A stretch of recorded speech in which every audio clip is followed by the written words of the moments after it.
হিমন্ত বিশ্ব শৰ্মা ডাঙৰীয়াৰ যে বিকশিত অসমৰ সপোন সেয়া বাস্তৱত যে ৰূপায়িত হ'ব সেই কথাটো নিশ্চিত হৈছে। আমি অসমৰ 10 বছৰৰ ভৱিষ্যত কি হ'ব সেইটো আমি আজিৰ যুৱ প্ৰজন্মই অনুভৱ কৰিছোঁ। চৰকাৰী চাকৰিৰ আশাত বহি থকা যুৱ প্ৰজন্মই আজি টেকন'লজিৰ ওপৰত গুৰুত্ব দিছে, এআইৰ ওপৰত গুৰুত্ব দিছে। ভৱিষ্যতে অসমখন উদ্যোগীভাৱে যে সামগ্ৰিকভাৱে আগবাঢ়ি যাব এটা সঁচাকৈ ভাল লগা পৰিৱেশ হৈছে। নৱ প্ৰজন্ম চাকৰিমুখী নহয়, আমি উদ্যোগৰ জৰিয়তে ষ্টাৰ্টআপৰ জৰিয়তে আমি নিজৰ জীৱনটো সজাব পাৰিম। এডভান্টেজ আসাম 2.0 আৰম্ভ হৈছে আৰু আজিৰ দিনজোৰা কাৰ্যসূচীত অংশগ্ৰহণ কৰিছে ভাৰতৰ নামী দামী বহুতো উদ্যোগপতি আৰু বিনিয়োগকাৰীয়ে। লগতে 22খন দেশৰ ৰাষ্ট্ৰদূতে আহি অংশগ্ৰহণ কৰিছে এই এডভান্টেজ আসাম 2.0 আৰু এই অনুষ্ঠানটোৰ জৰিয়তে যিসকল যুৱক অসমৰ যুৱক যুৱতীয়ে ভিতৰলৈ প্ৰৱেশ কৰিছে আমি তেওঁলোকৰ সৈতে কথা পাতিবৰ কাৰণে চেষ্টা কৰিম, কিয়নো যিসকল যুৱক যুৱতী ভিতৰলৈ প্ৰৱেশ কৰিছে তেওঁলোকে অনাগত 10 বছৰ অসমখনক কিদৰে প্ৰত্যক্ষ কৰি আহিছে বা কিদৰে বৰ্তমানৰ যুৱক যুৱতীসকলে ডিগ্ৰী লাভ কৰাৰ পিছতেই কেৱল চাকৰিমুখী হৈ থকাৰ যি এটা মনোভাৱ আছে অসমৰ যুৱক যুৱতীসকলৰ সেই মনোভাৱ সলনি হৈ আহে নে নাহে এই সকলোৰ বিষয়ে আমি জানিবৰ কাৰণে চেষ্টা কৰিম। লগতে অসম চৰকাৰৰ দ্বাৰা আয়োজিত এই যি বিশাল আয়োজন, এই বিশাল আয়োজনে কি ধৰণে অসমক প্ৰভাৱান্বিত কৰিব, কি ধৰণে অসমক এটা অন্য দিশলৈ অসমক বিকশিত দেশলৈ লৈ যাবৰ কাৰণে সক্ষম হ'ব তাৰ কথা জানিবৰ চেষ্টা কৰিম। চাওক, এয়া অসমত কাহানিও নোহোৱা এটা খুব সুন্দৰ পৰিৱেশ আৰু বিনিয়োগকাৰীসকল আহিছে। আমি বিভিন্ন সময়ত নাম শুনিছিলোঁ দেশৰ ডাঙৰ ডাঙৰ উদ্যোগপতি। আজি দেশৰ ডাঙৰ ডাঙৰ উদ্যোগপতিয়ে দিনজোৰা কাৰ্যসূচীৰে অসমত উপস্থিত হৈ অসমত বিনিয়োগ কৰিছে। সেই আটাইতকৈ অসমৰ কাৰণে ভাল খবৰ। যিটো সময়ত এটা সময়ত অসমত এনেকুৱা হৈছিলে বিনিয়োগকাৰী আহিবলৈ শংকা কৰিছিলে, ভয় কৰিছিলে যে বিভিন্ন ধৰণৰ সন্ত্ৰাসবাদী সংগঠন, বেলেগ বেলেগ উন্নয়ন হোৱা নাই। কিন্তু আজিৰ তাৰিখত দেশৰ যিমান ডাঙৰ ডাঙৰ উদ্যোগপতি আছে, ব্যৱসায়ী আছে, অসমত তেওঁলোকে বিনিয়োগ কৰিবলৈ মন মেলিছে আৰু সেয়া দেশৰ প্ৰধানমন্ত্ৰী নৰেন্দ্ৰ মোদীৰ যি বিকশিত ভাৰত আৰু মুখ্যমন্ত্ৰী হিমন্ত বিশ্ব শৰ্মা ডাঙৰীয়াৰ যে বিকশিত অসমৰ সপোন সেয়া বাস্তৱত যে ৰূপায়িত হ'ব সেই কথাটো নিশ্চিত হৈছে।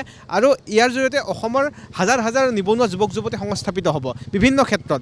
আৰু চাব, পূৰ্বতে কেৱল মাত্ৰ চৰকাৰী চাকৰিৰ আশাত বহি থকা যুৱ প্ৰজন্মই আজি টেকন'লজিৰ ওপৰত গুৰুত্ব দিছে, এআইৰ ওপৰত গুৰুত্ব দিছে। আৰ্টিফিচিয়েল ইণ্টেলিজেন্স, এতিয়া ছেমি কণ্ডাক্টৰ ষ্টাৰ্ট হৈছে জাগিৰোডত, তাত কেনেদৰে স্কিল ডেভেলপমেণ্টৰ জৰিয়তে কৰ্মসংস্থাপন পাব। আজি বিভিন্ন সময়ত বৃহৎ উদ্যোগপতিসকলে ইয়াতে উদ্যোগ স্থাপন কৰিছে আৰু সিয়ে এটা আশাৰ বতৰা। আৰু লগতে অসমত যি ষ্টাৰ্টআপৰ যিটো কনচেপ্ট আৰু যিসকল বিনিয়োগকাৰীৰ লগতে থলুৱা উদ্যোগৰ যিটো বিকাশ, সেই বিকাশ হ'ব বুলি আমি আশাবাদী।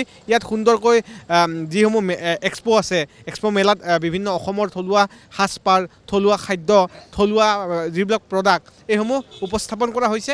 আৰু ইয়াৰ জৰিয়তে এটা কথা প্ৰমাণিত হৈছে, মুখ্যমন্ত্ৰী হিমন্ত বিশ্ব শৰ্মা ডাঙৰীয়াৰ যি সপোন, যোৱা 2 বছৰত যে মুখ্যমন্ত্ৰী ডাঙৰীয়াই বিভিন্ন দেশলৈ গৈছে বা বিভিন্ন ৰাজ্যলৈ গৈ বিনিয়োগকাৰীসকলৰ সৈতে কথা পাতিছে।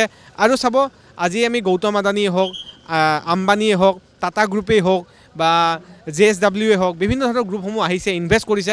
আৰু তাতকৈ ডাঙৰ কথা, জাপানৰ এটা কোম্পেনীয়ে তেওঁলোকে অসমত ইনভেষ্ট কৰিব জাপানীজ লেংগুৱেজটো শিকাৰ কাৰণে। আৰু জাপানীজ লেংগুৱেজ ইয়াত শিকি তেওঁলোকে জাপানত গৈ কৰ্মসংস্থাপন পাব। আৰু এটা এক্সচেঞ্জ প্ৰগ্ৰেম হ'ব। 12খনকৈ দেশৰ ৰাষ্ট্ৰদূত আহিছে। আজি ভূটানৰ সৈতে খুব সুন্দৰ সম্পৰ্ক হৈছে, ভূটানৰ ৰাষ্ট্ৰদূত আহিছে, এগ্ৰিকালচাৰ মিনিষ্টাৰ আহিছে। কৃষিৰ ক্ষেত্ৰত এটা নৱ বিপ্লৱৰ সূচনা হ'ব। আৰু এটা কথা উল্লেখ কৰিব লাগিব যে উত্তৰ পূৰ্বাঞ্চল যিহেতু ইয়াৰ লগত চুবুৰীয়া ৰাষ্ট্ৰসমূহ জড়িত হৈ আছে, সেয়েহে ভূটান হওক, নেপাল হওক, ম্যানমাৰ হওক, এইসমূহ ৰাষ্ট্ৰৰ সৈতে খুব সুন্দৰ সম্পৰ্ক হ'ব। আৰু অসমে উদ্যোগ বিকাশ আৰু বাণিজ্যৰ ক্ষেত্ৰত যিসমূহ উত্তৰ পূৰ্বাঞ্চলৰ ৰাজ্যৰ লগতে চুবুৰীয়া ৰাষ্ট্ৰসমূহত এটা বিকশিত যি সপোন, এই সপোন বাস্তৱত ৰূপায়িত কৰিব। খুবেই এটা ভাল লগা পৰিৱেশ। সকলোৰে মানে ইমানখিনি দেশৰ বাহিৰৰ পৰা আহিছে, ইমানখিনি ৰাজ্যৰ আমাৰ বিভিন্ন যিবিলাক আচলতে আমি নাম শুনি আছিলোঁ ইমান দিনে, বহুত ডাঙৰ ডাঙৰ উদ্যোগপতি, ইনভেষ্টৰ, তেওঁলোকে আহি আমাৰ ইয়াতে অসমত ইনভেষ্ট কৰাৰ এটা মন মিলিছে। এইটো এটা খুবেই আশাৰ বতৰা আমাৰ অসমবাসীৰ বাবে। আৰু অসমৰ যি যুৱ প্ৰজন্ম, এই যুৱ প্ৰজন্মই আচলতে চাকৰিৰ পিছত নদৌৰি যে ষ্টাৰ্টআপ, এণ্ট্ৰপ্ৰিনিয়ৰশ্বিপ, যি উদ্যমী হোৱাৰ এটা খুব ধুনীয়া এটা আচলতে গ্ৰীণ ছিগনেল বুলিয়ে ক'ব লাগিব। এইটো খুব ধুনীয়া এটা পৰিৱেশ আৰু ভৱিষ্যতে অসমখন উদ্যোগীভাৱে যে সামগ্ৰিকভাৱে আগবাঢ়ি যাব এটা সঁচাকৈ ভাল লগা পৰিৱেশ হৈছে। আৰু দেখিবলৈ পাইছোঁ যে আজি বিভিন্ন উদ্যোগপতি আহি আমাৰ ইয়াতে আজি দিনজোৰা কাৰ্যসূচী লৈ ইয়াতে আমাৰ উপস্থিত হৈছেহি। আৰু বিনিয়োগ কৰিছে আৰু ইয়ে আমাৰ অসমখনক বহুতো আগুৱাই লৈ যাব উদ্যোগিকভাৱে তথা অৰ্থনৈতিকভাৱে। হয়, আজি যিটো প্ৰগ্ৰাম হৈ আছে, আজি বা কালি যিটো দুটা আমাৰ প্ৰগ্ৰাম দুদিনীয়া কাৰ্যসূচীৰে অসম চৰকাৰে যিটো প্ৰগ্ৰাম অনুষ্ঠিত কৰিছে, তাৰ ফলত আমি অসমৰ 10 বছৰৰ ভৱিষ্যত কি হ'ব সেইটো আমি আজিৰ যুৱ প্ৰজন্মই অনুভৱ কৰিছোঁ। আজিৰ যুৱ প্ৰজন্মৰ য'ত আমি চাকৰিমুখী এটা আমাৰ মাজত এটা হেৰি আহি পৰিছে যে আমি চৰকাৰী চাকৰি লাভ কৰিব লাগিব, নহ'লে আমাৰ জীৱনটো ব্যৰ্থ হ'ব। তাত আজিৰ অসম চৰকাৰে আমাৰ 10 বছৰ পিছত যাতে আমাৰ উঠি অহা নৱপ্ৰজন্ম চাকৰিমুখী নহয়, উদ্যোগপতি হ'ব বিচাৰে, সেইকাৰণে যিটো এটা অনুষ্ঠান এইটো আয়োজন কৰিছে, সেইটো ভাবিম আমি যে অহা 10 বছৰ পিছত আমাৰ অসমখনৰ পৰাও যেনেকৈ আমি যিবোৰ উদ্যোগপতিসকলৰ নাম শুনিছোঁ, গোটেইখিনি ডাঙৰ ডাঙৰ বিশ্বৰ উদ্যোগপতি আমাৰ ইয়াত আহিছে, আমাৰ অসমৰ পৰাও যে তেনেকুৱা এজন উদ্যোগপতি ওলাব বুলি আমি আশা কৰিছোঁ। এনেকুৱা ধৰণৰ অনুষ্ঠানবোৰে আমাৰ অসমখনক আৰু উন্নত ল'ব, যিটো অসমখনক উত্তৰ পূৰ্বাঞ্চলক আজিও হয়তো ক'লেও আমি লাজ পাম, হয়তো দিল্লীত গ'লেও আজি অসমত জংগল ৰাজ্য বুলি আজিও হয়তো কয়, বহুজনে বিশ্বাস কৰে। সেই জংগল ৰাজ্যতে আজি আমি গৌৰৱেৰে ক'ম বিশ্বৰ ডাঙৰ ডাঙৰ উদ্যোগপতি, ডাঙৰ ডাঙৰ মানুহ, বিদেশৰ মানুহবোৰ আমাৰ ইয়াত আহি উপস্থিত হৈছে, যিটো আমাৰ অসমৰ উঠি অহা নৱপ্ৰজন্মৰ বাবে এটা আশাৰ বতৰা, যি অসমখনৰ নতুন অসমৰ বাট মুকলি কৰিব। আমি নৱপ্ৰজন্ম চাকৰিমুখী নহয়, আমি উদ্যোগৰ জৰিয়তে, ষ্টাৰ্টআপৰ জৰিয়তে আমি নিজৰ জীৱনটো সজাব পাৰিম।